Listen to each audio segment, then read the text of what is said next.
Hello, it's Kim Malinowski. It is May the 9th, 2025. We've already had May the 4th be with you.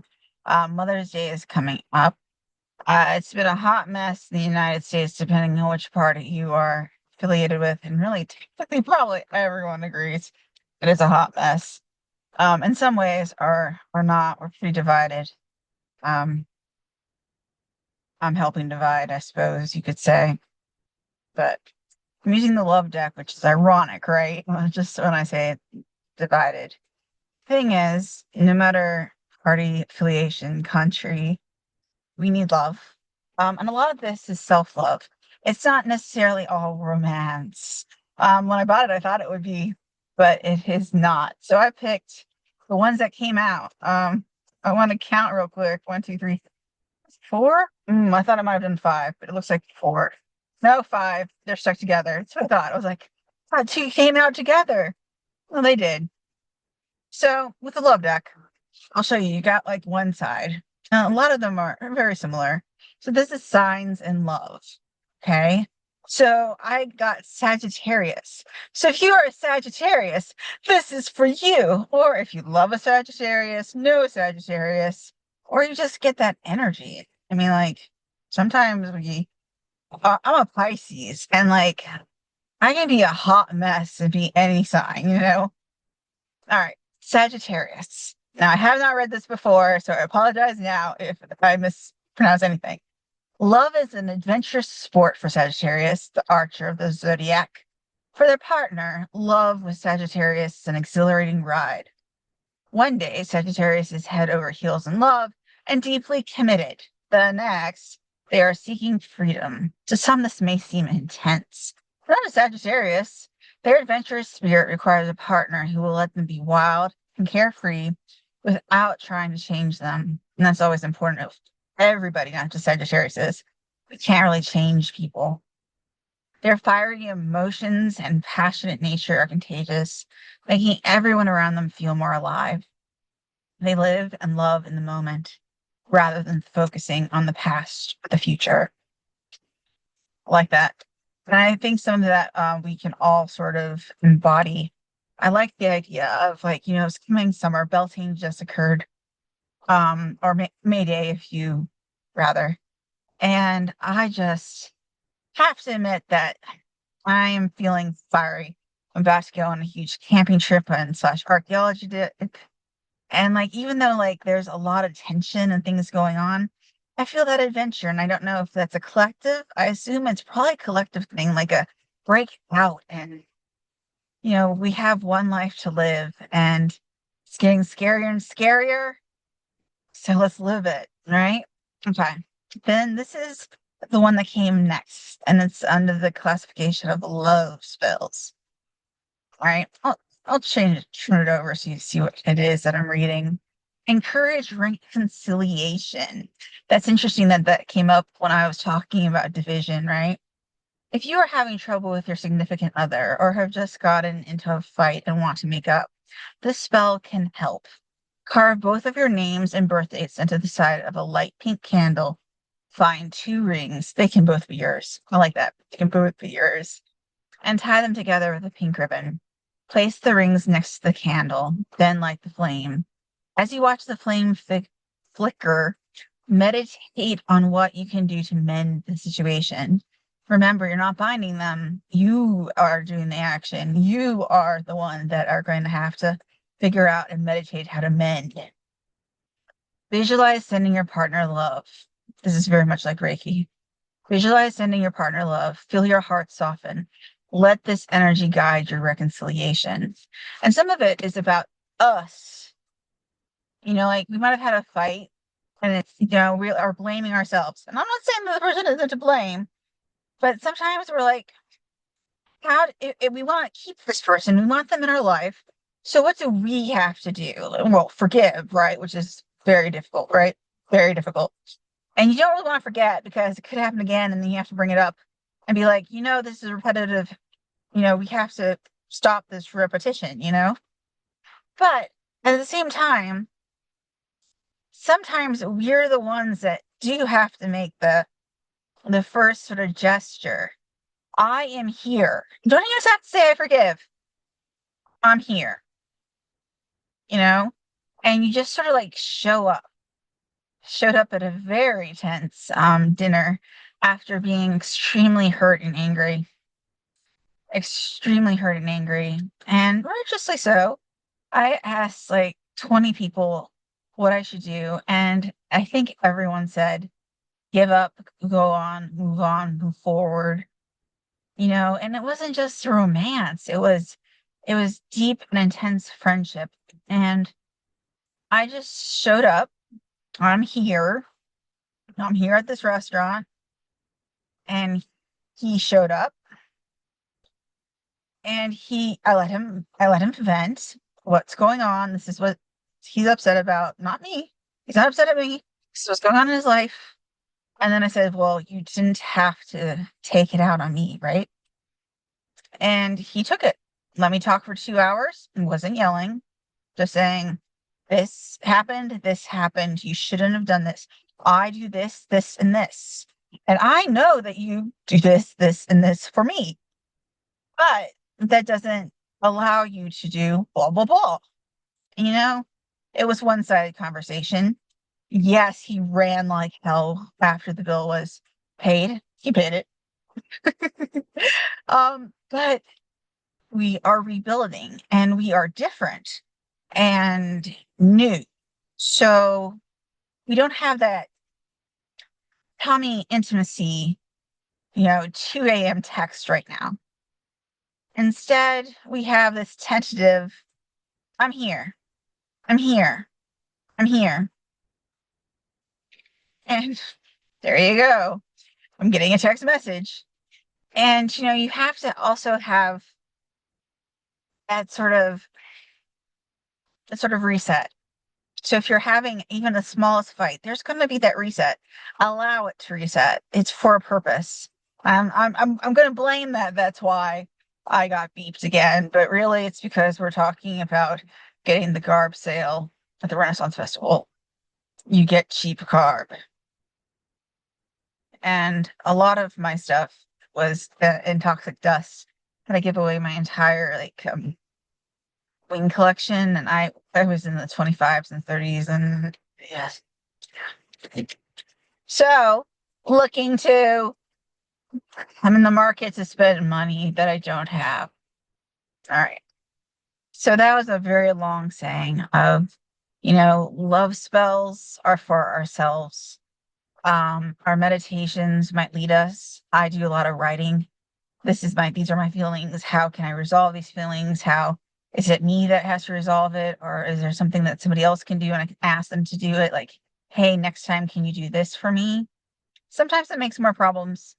And sometimes, eventually they hear me and they go, oh, I understand now. Sometimes it's on the fifth time. I'm not saying they're going to hear you the first time, but eventually they tend to, if they really, and this is not necessarily romantic, but if they really love you. Okay. Love chakras. Third eye chakra, baby. And this is where, like that, like meditation relationship begins, right? Where you're like, you sort of intuit that other person and what's going on to try to reconcile or to try to get together. The third eye is located in the center of your forehead above your eyes. This chakra is associated with clarity and intuition. In matters of the heart, the third eye can help you make good decisions rooted in your emotional truth. And like that's a really good way of saying it, emotional truth. When the third eye is blocked, you might experience indecision, anxiety, or the feeling of being stuck in a rut. To connect with and cleanse your third eye, place an amethyst crystal on the third eye chakra after it's been soaking in lavender infused water for 24 hours. Okay, I like spells. I do. Okay, and sometimes I I I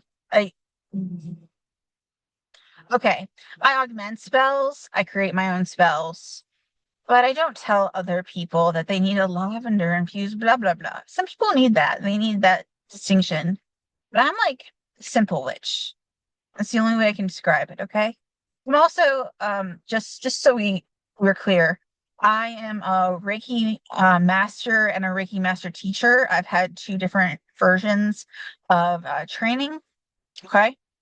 So, and experience after that. But training. So I find simplicity is the best. So sure, you can do a spell or whatever you need to do lavender, mist, whatever you need to do. Or you can feel your intention. Okay. Build energy into your hand, just like, and you don't have to be a Reiki master, but you don't have to be even initiate. Just picture your hand, right? Filled with energy or holding a ball. Place it over your third eye or your forehead or however you want to describe it. Just picture the ball there and then have it brush away. Okay. And you can do that as many times as you need to. And let me tell you, I have a feeling.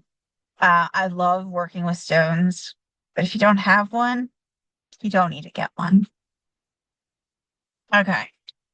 Celestial love. We're getting it all. All right. And this is Uranus. You can expect the unexpected when Uranus is involved in romance. The planet represents unconventional partnerships, and the only thing you can be sure of with Uranus is that you will be pushed outside of your comfort zone. Think of Uranus as a planet of free love, one that cannot be tamed and must run wild at all times. When Uranus shows up, it may indicate a challenge to the norms of conventional partnership. This planet can also signify diving headfirst into love without thought about where the relationship might lead. And you notice that we're getting a lot of cards that are like about the wild or about like even unblocking so that we can be wild. So like I also feel like this letting down of our guards. I have walls up to blah blah blah blah. And the people that I talk to as friends and romantic interests have walls and walls and walls. And then there's a moat. And sometimes allowed on the moat, and sometimes I'm not because it's up. And like these are things that we can sort of let ourselves ease. And I'm not saying be dangerous. I'm not saying leave yourself unprotected. But I'm saying allow that other person that you trust, remember, trust, let them in. Like there is something very healing about just talking to a person, just saying, hey, how's your day? And then letting the person talk, don't talk, nod, or whatever you need to do to continue on the conversation. But just let them talk and vent and cry or whatever you need to do. And then have them do that for you. And it's cathartic. And you'll find that your walls are down for that person, not necessarily for the world, but you're suddenly closer and you have a confidant. And for a moment, you're okay. And that doesn't have to be romantic, but it can be. But like we all need to have our confidants. We all need to have that person that is telling us about the Renaissance Festival, and I'm just waiting for it to beep again. Because like you gotta get that garb on sale. Man. There was five before I started this, and then I bought a ticket. Okay. So this is love chakras again. And this is a root chakra. And like it's I'm just gonna go a little Reiki on you, okay? So basically the root chakra, it's not like what people consider like the sexual one, right? That would technically be the one above. Okay. The root is like where our energy comes from, and it helps build up our stamina and our wow, that went there fast. And our energy. Like if you feel like you have a lot of iron in your blood and you're like, finally I'm not anemic. I don't know. Like it's that base energy where you just feel full. And it's very much a connection, I think, to the earth, where the earth is building into you. A lot of times we ask the sky, and the sun, whatever above to bring down energy into us. I do both. So with the root, I believe it's like we put our feet firmly onto the ground and then we raise that energy into us. And then it gives us this really firm foundation that just bursts open the other chakras as well. I'm going to read now, but hey, there you go. The root chakra is located at the base of your spine. And I actually never point to it there. Um, if you do Reiki, you might notice that your chakra points aren't always that they show on like visual things, right? Like where they tell you, or even like you have jewelry that they'll show the chakras. It's individual. Okay. Now, yes, it's in that area, but that doesn't mean that it's not. My, my root chakra is not at the base of my spine.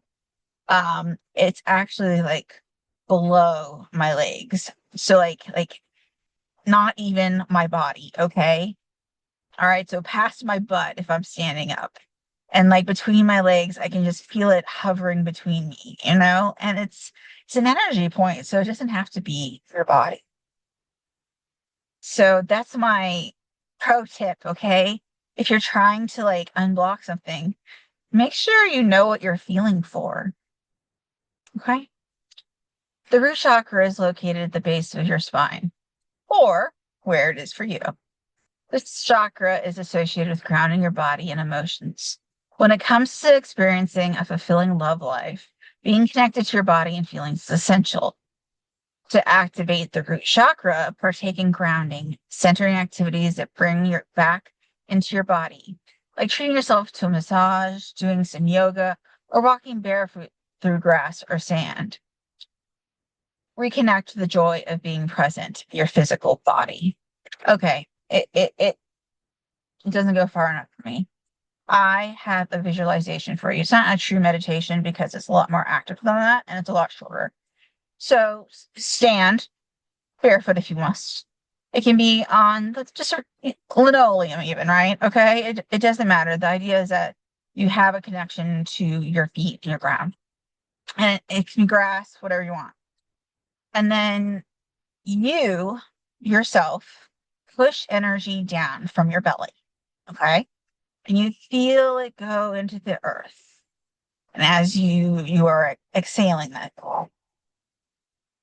and then you can like visually put your hand and raise it back up from like your groin or whatever you need to do, or wherever you find that is your root chakra. Like I said, it's different for each person and it's front and back. So then lift up your hand and feel the energy come from the earth up through the floor or floorboards or whatever into your feet, up through you, up through your legs, your groin, your stomach, and get to about your waist. You should feel this vibrancy, like this going back to roots is how people call it, but there should just be something energetic and primal. And I don't mean energetic as in like woo woo, right? All right, like that we're talking about. But I mean like actual energy, revitalization. And then as you pause, bring that same energy all the way up to your head. Now you're going to breathe down again. Or I guess the word is out. You're really going down because now you're going to bring the sky, the earth, the heavens, space, however you want to think of it, and have it go all the way through you back to the ground. You can do this as many times as you want. And even if it's just once, it's usually enough to just like give you that jolt that you need, both for your day, both to say, I'm sorry, both to say, I'm here, speak, if you're angry. And it's also a great way to say, I know I love you, because it allows you to actually feel that and get it past yourself. And if you feel great and if you feel complete in some way without the other person, then you can like beam your light out into the world and be a beacon, whether for love or not, like romantic love, I should say. There's so many types of love and we need them all. All right. Well, I have taken that much time for you, but please, and I almost said from because I was going to say from, but I was like, no, not today. All right, be well. Take care. Stay safe out there. I love you all. Breathe for me.